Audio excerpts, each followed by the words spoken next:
자, 오늘은 갈라디아서 6장 말씀을 생각해 보도록 하겠습니다. 특별히 갈라디아서 6장 말씀에서는 그리스도인들이 이 세상을 어떻게 살아야 되는지를 밝혀주고 있습니다. 우리는 그동안 갈라디아서 5장 말씀에서 하나님의 자녀는 어떤 자들인지 생각해 보았습니다. 간단하게 갈라디아서 5장을 정리를 해본다면 우리는 예수 그리스도를 믿어서 하나님의 자녀들이 된 자들인데 이제는 예수의 영이신 성령님을 따르는 삶을 살아야 된다. 그것이 죄를 죽이는 것이다. 이런 말씀을 묵상을 했습니다. 근데 여러분, 이때 가장 중요한 것이 무엇이냐면 우리의 마음속에 있는 우리의 내면 가운데 있는 여러 가지 죄성들이 있다라는 것이죠. 그 죄성들을 우리가 어떻게 제어하느냐. 성령을 따르면 자동적으로 죄는 죽는다. 이런 말씀을 묵상을 했습니다. 죄성이라 하면 여러분 무엇을 이야기한다고 그랬습니까? 나의 삶에 죄로 나타나는 모든 것들의 시작점이라고 볼 수가 있습니다. 음행과 더러운 것과 호색함의 근원, 그것은 여러분 정욕이라고 그랬어요. 내 마음속에 있는 음란함. 또 우상 숭배나 주술 이런 것들에 심취하게 하는 거. 왜 그렇습니까? 나 자신에 집착하고 나를 섬기고자 하는 그런 마음이 있기 때문이라고 했지요. 또 원수 맺고 분쟁하고 시기하는 마음들의 근원, 교만한 마음이에요. 높아지려고 하는 마음. 이 마음은 다른 쪽으로 이렇게 보면은 다른 사람 위에 군림하고자 하는 그런 인간의 본성이 있어요. 조금만 나의 나됨이 조금 이렇게 괜찮아 보이면 나보다 못한 사람들 위에 올라서서 이제 막 가르치려고 들고 뭔가 그 사람들 위에 뭔가 이렇게 올라서려고 하고 그 사람들을 발판 삼아서 조금 더 높아지려고 하는, 여러분 그런 마음이 누구나 다 있다라는 것이죠. 특정한 누구한테만 있는 것이 아니라 또 술 취함과 방탕함 이런 것들에 빠지게 하는 죄성, 그것은 여러분 탐심이라고 그랬습니다. 욕심이 다 있기 때문에 여러분 쾌락에 빠지고자 하는 그런 마음들이 누구나 다 있습니다. 이런 죄성을 죽이는 것이 매우 중요하다라는 것입니다. 여러분 우리가 어떻게 하면 내 안에 이런 모든 죄의 근원인 이 죄성을 죽일 수가 있을까요? 고행을 하면 죽여집니까? 막 이렇게 금식을 많이 하고 무릎으로 막 1kg씩, 그걸 뭐라고 그러죠? 3번 절하고 삼보일배 3번 걷고 1번 절하는 게, 그러면 여러분 우리 안에 죄성이 죽여집니까? 그런 게 아니에요. 여러분 성령을 따르는 삶, 성령을 온전히 따르면 여러분 그 마음속에 있는 죄성은 자동적으로 죽어진다는 거죠. 성령의 관심을 갖고 성령의 인도하는 길로 나아가서 성령께서 하시는 일을 나도 하게 되면 자동적으로 죄의 나무는 고갈되어진다고 말씀을 드렸습니다. 그것이 바로 기도, 말씀, 예배라고 했죠. 여러분 이 세 가지는 성령을 따르는 굉장히 중요한 덕목인데 기도, 말씀, 예배로 무장한 성도는 죄가 죄로 여겨지지 아니하고 죄의 본성이 여러분 고개를 들 수가 없다고 말씀을 드렸습니다. 그렇다면 여러분 여기까지는 이론 부분이에요. 갈라디아서 5장까지는 이론 부분이니까 이제는 여러분 성령을 따르는 삶의 실제 부분을 우리가 묵상해 봐야 되겠죠. 오늘부터 묵상하게 될 갈라디아서 6장 말씀에서는 하나님의 자녀들이 이 세상을 어떻게 살아야 하는지를 밝히고 있습니다. 여러분 제일 먼저 나오는 게 뭐냐면 1절 말씀에 뭐라고 그랬습니까? 내가 하나님의 자녀로 살 때에 하나님과 상관없는 사람들, 그리스도 안에서의 자유함을 누리지 못하는 사람들과의 관계를 제일 먼저 이야기를 하고 있습니다. 그러니까 예수를 믿는다고 하면서도 계속 죄에 빠지는 사람들, 이런 사람들과 혹은 예수를 전혀 모르는 사람들과 우리가 어떻게 관계를 해야 되느냐, 이 부분을 먼저 이야기를 하고 있어요. 여러분 우리가 예수를 믿으면, 그래서 교회를 다니기 시작하면 이제는 교회에 있는 시간들을 많이 늘려야 하고 또한 예수 믿는 사람들과만 만나야 한다고 생각하는 경향이 있습니다. 여러분 물론 그것은 굉장히 중요한 일이에요. 신앙생활 초기에, 새신자 때, 초심자 때 여러분, 교회 안에 있는 시간을 늘려가야 되고 예수 믿는 사람들과 관계를 많이 맺어야 됩니다. 그러나 여러분, 신앙 공동체 안에서만 있는 것은 하나님의 자녀들이 이 세상에 존재하는 목적이라고 볼 수는 없겠죠. 만약에 그게 목적이라고 하면 우리 다 짐 싸들고 산으로 올라가서 수도원에서 살아야 되는 거예요. 그렇잖아요. 공동체 생활. 여러분, 그런 이단들이 굉장히 많았어요. 예. 우리가 예수님을 잘 믿기 위해서는 우리끼리만 살아야 된다. 여러분, 그것은 하나님께서 그리스도인들에게 원하는 삶이 아니에요. 궁극적으로 이 세상에서 하나님의 자녀들이 해야 할 일이 있습니다. 사명이 굉장히 중요하죠. 여러분, 한 가정에서 자라는 자녀들을 한번 보세요. 보호를 받아야 되잖아요. 여러분, 그 가정에서 자라는 어린 자녀들은 사랑을 받아야 됩니다. 가르침을 받아야 되고 엄마의 영향을 받아야 되고 엄마가 해주는 밥을 먹어야 됩니다. 근데 여러분, 평생 그래야 됩니까? 그것은 가정이 존재해야 되는 이유가 될 수가 없는 거예요. 그렇게 잘 양육시켜서 어떻게 해야 됩니까? 내보내야죠. 내보내야 됩니다. 이걸 하지 못하면, 여러분, 요즘 그런 게 있어요. 캥거루족이라는 게 있어요.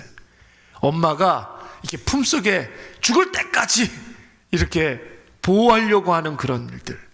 여러분, 그렇게 되는 거예요. 자녀는 장성하면 사회로 나가서 자기의 일들, 자기가 감당해야 되는 일들을 해야 됩니다. 여러분, 하나님의 자녀들도 마찬가지예요. 하나님을 선포하고 증명하고 입증하는 그런 일들, 그것이 있어야 돼요. 누구에게 여전히 하나님을 모르고 죄악 세상에서 유리방황하는 사람들에게 하나님을 선포하고 입증하고 증명하는 일들을 그리스도인들이 이 세상 가운데서 우리가 해야 하는 일들이죠. 그렇기 때문에 오늘 갈라디아서 6장 말씀에서는 우리가 불신자들을 대할 때 그들 정죄하지 말라는 거예요. 그들 정죄하지 말고, 그들 판단하지 말고, 그들하고 나는 다르다 선 쫙 이렇게 긋고 그러지 말고, 여러분, 첫째 어떻게 하라고 그랬습니까? 온유한 심령으로, 너그러운 마음으로. 둘째, 그러한 자를 궁극적으로 바로 잡을 수 있도록, 그러니까 그들이 누리지 못하는 내가 누리는 예수 그리스도 안에서의 자유를 누릴 수 있도록 그렇게 해야 된다는 거죠. 세 번째가 중요한데, 나의 모습도 그러한가 돌아봐야 한다는 거예요. 여러분, 1절 말씀의 핵심이 무엇이냐면, 누군가의 범죄를 봤을 때 그를 정죄하지 말고 자기 자신의 모습이라고 생각하라는 거예요. 범죄는 그 사람이 했지만, 나도 저럴 수가 있구나, 이렇게 생각을 해야 된다는 것이죠. 누군가의 음행과 더러운 것과 호색함이 있다면 그 사람 더럽다 선긋지 말고, 나도 그의 모습이 내 모습은 아닌가, 자기 자신부터 살피라는 거예요. 여러분, 뉴스를 보다가 천인공노할 만한 범죄자가 나왔어요. 어떻게 생각해야 됩니까? 에이, 어떻게 저런 사람이 있을 수가 있나, 막 욕하고 그렇게 끝내면 안 된다는 거예요. 그의 모습이 나의 모습이 될 수가 있다. 여러분, 여기까지 생각을 해야 되는 겁니다. 그는 그 안에 있는 죄의 본성을 죽이지 못해서 저렇게 흉악한 범죄로 나타났지만, 나는 내 안의 본성을 잘 죽이고 있는지, 나도 내 안의 죄의 본성을 죽이지 못하면 저렇게 되는구나, 여러분, 스스로 경책하는 일들이 있어야 할 줄로 믿습니다. 여러분, 목회자로서 이 부분을 성도들에게 이야기하면 많은 성도들이 잘 받아들이지 못해요. 이거 이야기하면 받아들이지 못해요. 제가 아까 전에 그래야 될 줄로 믿습니다 그런데 아멘 안 하잖아요. 왜요? 어떻게 저 천인공노할 만한 살인자와 내가 같단 말인가, 이런 생각이 제일 먼저 든단 말이에요. 수많은 사람들에게 상처를 주고 아픔을 주는 저 사기꾼과 하나님의 자녀인 내가 평생을 교회 다니고 내가 평생을 기도하고 말씀대로 산다고 그렇게 노력을 했는데 어떻게 똑같단 말인가, 이런 생각이 들기 때문에 그런 거예요. 그러나 여러분, 범죄자와 범죄자가 아닌 사람의 차이는 선을 넘은 자와 선을 아직 넘지 않은 자의 차이일 뿐이에요. 우리가 매 순간 끊임없이 성령으로 내 안에서 본성을 죽이지 아니하고, 나도 모르는 사이에 죄의 나무의 영양분을 공급하게 되면 나도 어느 순간 그 선을 넘을 수 있는 거예요. 넘은 사람과 아직 넘지 않은 사람이 그 차이일 뿐이란 말이에요. 세상에 여러분 수많은 목회자들이 있습니다. 그렇죠? 많은 목회자들이 있습니다. 모든 목사님들이 성실하게 정직하게 목회의 길을 잘 걸어가고 있어요. 그런데 여러분 간혹 가다가 잘 나가다가 잘 성실하게 목회하다가 어느 날 갑자기 뭘 잘못 먹었는지 삐끗해가지고 죄의 길로 빠지는 그런 목회자 볼 때가 있습니까? 없습니까? 있어요? 없어요? 있죠. 여러분 이런 일은 어떤 특별한 사람, 어떤 특별한 연약한 목회자에게만 일어나는 일들이 아니에요. 누구에게나 일어날 수 있는 일들이에요. 저는 여러분 어떨 것 같아요? 저한테도 일어날 수 있는 일입니다. 스스로 경책하고 날마다 자기 내면 안에서 죄를 죽이지 못하고 조금이라도 성령의 자리를 죄에게 넘겨주면 그 어떤 누구도 자신할 수가 없는 거예요. 나중에 선 넘은 그 추악한 목회자의 모습을 여러분 만천하에 들키고 큰 부끄러움을 당하는 경우가 여러분 얼마나 많이 있습니까? 그러니까 저 같은 목회자도 그런 어떤 목회자님들을 이렇게 보면은 에이 어떻게 사람이 저렇게 하나 이러면 안 된다고요. 저게 내 모습이 될 수가 있다. 조심해야 된다. 스스로 계속해서 허리띠를 졸라매야 된다. 죄에게 내 마음을 내어줘서는 안 된다. 저 모습이 내 모습이 될 수가 있다. 이걸 이렇게 받아들일 수 있어야 한다라는 것이죠. 여러분 이것은 이 땅의 목회자들만 그래야 됩니까? 목회자들만 그러고 여러분들은 안 그래도 되는 거예요? 아니죠. 똑같은 거예요. 여러분 목회자들이 그렇다면 이건 모든 성도들의 문제인 것입니다.